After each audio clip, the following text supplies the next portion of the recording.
Hi, it's Wednesday. That means it's time for another video edition of Widower Wednesday. I'm Abel Keogh, author of the book Dating a Widower, and today we're going to discuss what you should do is if you want marriage and the widower does not want marriage, or in broader terms, what if you guys have different relationship goals? What should you do? This video was inspired by an email that I got from a viewer who gave me permission to share part of her email with you in the hopes that it not only helps her, but I hope that it helps anybody out there who is with a widower who maybe has different relationship goals than you have. So her email goes as follows. Abel, I have been dating my widower for a little over a year. I've been divorced for 5 years, but would like to get remarried at some point. I've been living with my widower for 6 months. The widower says he has no interest in marriage, but says he's happy with this arrangement as it is for the rest of our lives. What should I do? So first of all, thank you for the email. I appreciate that. And by the way, if anyone does want to send an email to me, if you have a question, you can go to my website, abelkeogh.com. That's ABELKEOGH.com, and you can send me an email. There's a contact button. That's the best way to get in touch with me, through email. Anyway, so back to this. What should you do if you want marriage and the widower doesn't? The first thing you need to do is decide how important marriage is to you. And if nothing changes, meaning that the widower decides that he never wants, his attitude or his reasons for remarrying never changes, can you live with that for the rest of your life? And that's a personal decision. It's not one I can make for you. If you happen to be one of my clients and, we go through a coaching session together, when we come up with issues like this, that's one of the things I have you work through is, well, how important is this to you? Is this a deal breaker or not? Everybody has deal breakers in relationships, and there's nothing wrong with having deal breakers. But the first thing you need to do is really decide how important marriage is to you.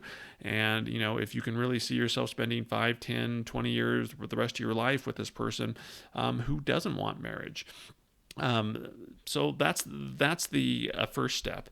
The second thing you need to do is really think of the benefits that come with marriage and weigh that against the cons that don't come with marriage. And really, outside of, and I'll get to the whole public commitment thing and, things like that in a minute. But really what I'm talking about here are legal or other benefits that come with marriage that generally don't come with living together. And yes, I understand every country is a little bit different, but at least here in the United States, if you marry someone, there's just automatic benefits that come with somebody if you're just happen to be living together. Let me give you some examples. For example, I have talked to many women in coaching sessions, heartbreaking sessions, by the way, but I've had many sessions where women have been living with their widower and the widower unexpectedly passes away, and suddenly she's being kicked out of the house by his adult children who don't like her, who just want her out of the house, and she's left without a place to live.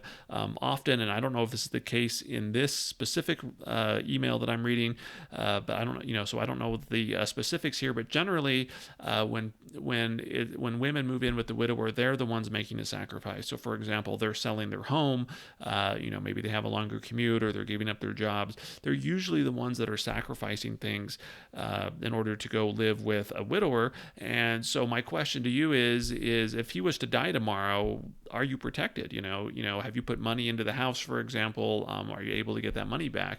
Do you have a place to live, after a widower dies? So I'm just trying to have you think long term here and short term, but really, as if part of this arrangement of living together, if that's what you do, if you decide that you can live with that, that's fine. But you need to have some legal protections in place. For example, if he was to die, would you live in the house? Well, what would happen to the house? Is there, as far as will and other assets, have you put money into the relationship or, into the house in significant quantities where you'd be able to get that back? I'm sure you can think of more things that I'm not even thinking about here. But really the point is if you decide that marriage isn't that important, okay, and you decide you can live with that, you got to make sure you're protected legally, because I can't tell you how many sessions I have had, with women who have just made the mistake of thinking things would work out or thinking the widower would change his mind, and he didn't, and then he dies. And honestly, they've lost so much. Emotionally, financially, just in any way you can think of the worst case scenario. And I hate those sessions, but honestly, I don't hate those sessions. They're just difficult to deal with, because people are their life's falling apart. So I guess my question is to you is, again, is if marriage is important, and or if you decide that you can live with the widower, make sure you're protected legally. Again, but my opinion is that you should never settle in a relationship. If marriage is important to you, but it's not to him, maybe it's time to think about cutting yourself loose from the relationship and finding someone that has the same goals and values that you do. I guess the other thing I would add is I've seen, again, I've been doing this for a long time. I've been having coaching sessions and talking with people over email, and it's very rare that I see a relationship work out in the long term where both parties in the relationship have different long-term goals. Like if one person wants to get married and one person doesn't, it's rare that it works out in the long term, because you have different attitudes and opinions that come with that. It's one thing if you both want to get married, or you're both happy living together, or you just want a casual relationship. As long as you're both okay with that, well, then the relationship will take its own course and generally work out. But all the conflict and stuff that comes from you wanting one thing and him wanting something else, and maybe I don't know if resentment is the right word here, but feeling like, well, you married, your late wife, how come you're not willing to marry me, kind of thing. I guess when you don't have the same long-term goals in the relationship, it's rare. Again, in the long term, short term it'll work out, but long term, I'm talking 2, 3, 4 years out. That's when conflict really starts to go up. Now I know a lot of you are thinking, well, maybe the widower will change. He'll change the way that he views marriage, and maybe he'll do that. And does that happen? Yes, of course it happens, but it doesn't happen often. It does happen, but I'm talking maybe, if you're looking at percentages, you're looking at maybe a 10 to 15% of the widowers that I've seen have actually changed their mind after several years. Most of the time, though, if they say they don't want to get married, they don't. And, that's fine if that's what they want, but is that really what you want from the relationship? I mean, he was willing to marry his late wife. Is he, why can't he show you the same love and respect? I always say, don't settle. You should be treated like number one. And in my mind, if he was willing to marry the late wife and he's not willing to marry you, and marriage is important to you, well, he's just giving you a flat out, you're number two. And I'm not as open and committed as I was to the late wife. Just my opinion.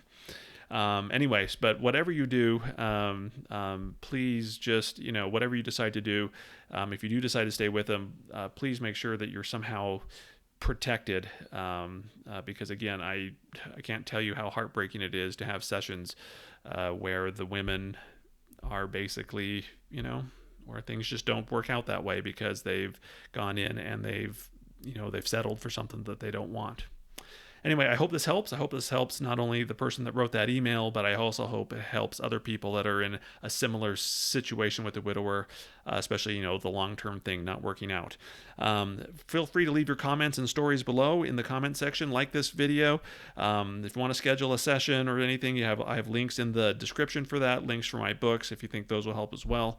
I'm Abel Keogh, author of the book Dating a Widower, and I'll see you next Wednesday.